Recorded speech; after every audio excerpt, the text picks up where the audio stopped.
So you can see here, ito na yung listahan ng ating mga products. Next na gagawin ko will be maglalagay ako ng hyperlink dito. So A, href, gawin natin create at PHP. So create. Okay, so refresh. Yan, so click lang natin to.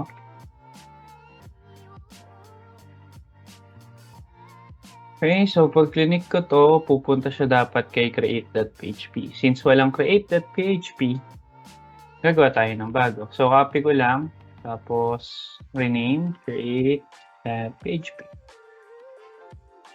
Okay. So may container pa din. So create. Yan. Tapos tanggalin na natin to. UL. So, sa create.php, ito lang yung meron tayo. So, database, saka create. Refresh. Yan. Kung mapapansin nyo, ayan. Dito na tayo kay create.php. So, now, ang gagawin natin will be, gagawa tayo ng forms. And then, i-handle natin yung mga inputs via PHP. So, paano gawin yun? So, gawa muna ako ng forms. Okay. So, form, method, equal to, dapat ito post to. Yan. And then, action, create that PHP, no? So, close dash form. Okay. So, save. Yan. And then, gagawa lang ako ng mga inputs. So, label, let's say, name, product name, label, then BR, tapos input, type text, pangalan ng text. So, importante guys sa PHP, if mag-handle kayo ng forms, kailangan meron siyang pangalan. So, lagyan natin ng name. Say name. Okay, o kaya product name. Product name. Okay, so save. Lagyan natin ng dalawang BR dito. Save. And copy ko lang to nasa taas. And save. So, pangalanan natin. So, ito, description. Then, stocks. So, palitan natin description. So, product description. And then, ito, product stock. Okay, so refresh. There you go. And then, another important thing here will be kapag gumamit ka ng forms, you have to create input type submit. So, yan. Then, lagyan mo ng value kung ano yung magiging itsura niya. And submit. Yun. So, lagyan natin ng class para kahit pa paano may design. Button-primary. Save. Okay. So, dito sa stocks, lagyan natin ng number instead na text. Yan, para pag in-highlight natin, number lang yung input.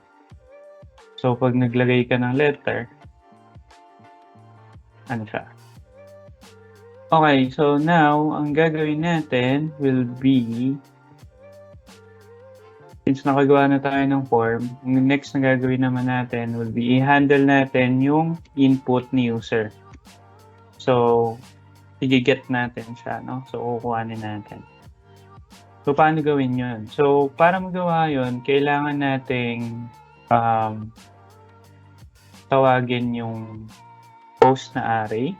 So, post array. And so, diniscuss ko to dun sa previous video ko. So, if hindi ka pa familiar kay post, you can watch it. So, basically si post, kinukuha niya kung ano yung input na nilalagay mo dito. So, yung name, ito yung nagiging pangalan ng array. Yan. So, kailangan nating i-check if may laman siya, no? Or nalagyan siya ng laman para hindi mag-error yung system. Gawa muna ako ng isa pang hyperlink. Copyahin ko yung hyperlink dito para mabilis. Dito naman, index. So, home. Or home na lang. Save. Okay, so punta tayo kay create ulit. Ayan. So, kung mapapansin nyo, nag-undefined yung product name. Kasi, pag bumalik ka dito kay post, tinitreat niya as yung post na to is empty. Kaya siya nag-undefined. Kasi hindi pa siya nag-e-exist. So, mag-e-exist lang siya kapag may in-input ka na. So, due to that, we have to check. Gamit tayo ng isset. No? So, kapag na-set na siya. Yan. So, if nakaset siya, yan. So, if nakaset siya, pwede natin siya i-echo. So, ibig sabihin, na-handle natin kung ano yung in-input niya. So, let's say yan. Wala kang nilagay, di ba? So, hindi siya mag-e-error. Pero pag naglagay ka ng test, ma-handle natin. Kasi nga, na-handle natin yung iset. So, si iset, guys, check niya if null yung isang bagay. Or nag-e-exist siya. If not, nagre-return siya ng false. Okay, so, ayun, na-handle na natin yung in-input user. Now, pwede na tayong maglagay sa database. So, balik tayo dito kay PHP MySQL insert data. And then, copy lang natin to. Itong line na to. And then, gamitin uli natin si con, no? Con. Equal to connect to DB. Yan, connect DB. Connect DB. Paste natin.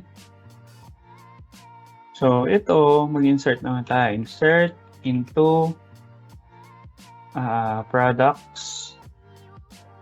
So, product underscore name.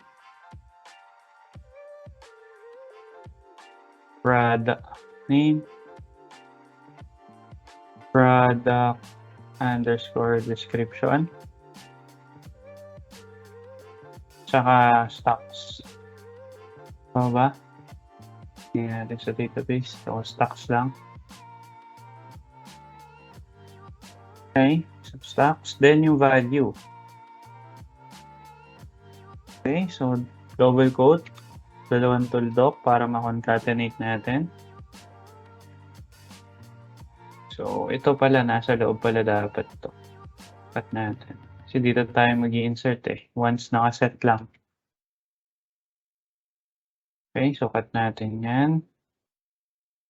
Ito, pwede kang mag-ano dito. Mag-declare ng variable. Let's say, name. Yan. Description.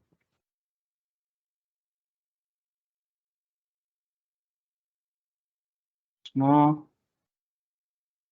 So, yan. Name, product description, saka stocks. Okay, so description. Semicolon. Saka stocks.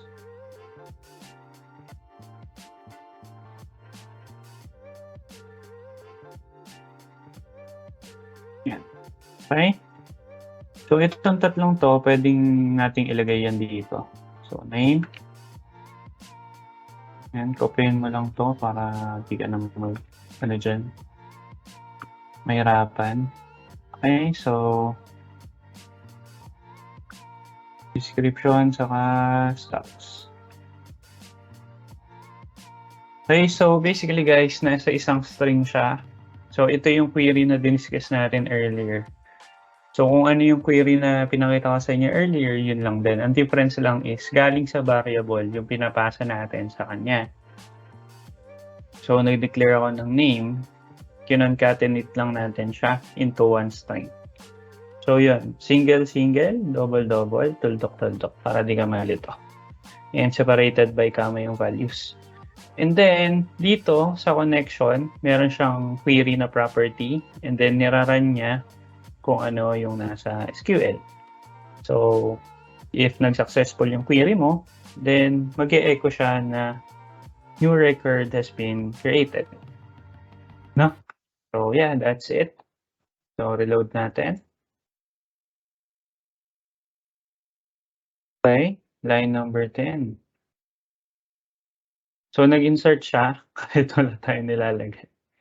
Kasi, hindi tayo naka-end dito. So, kailangan, kung mapapansin nyo, dito, nag-insert siya.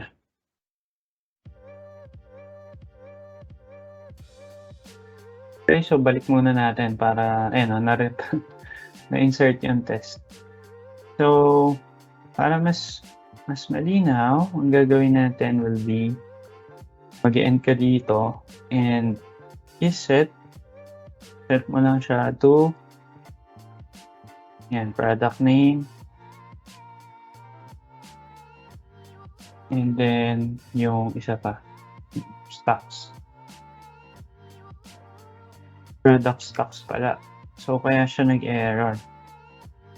Ayan. So, save. Yan, balik tayo. Create. Let's say, MacBook.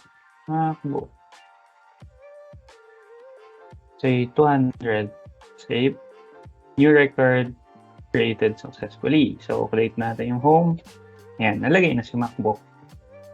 So, yun lang. That's it for create. Wake up, today's gonna be a good day. Wake up, today's gonna be a good day. Wake up, today's gonna be a good day. Wake up, today's gonna be a good day. Wake up,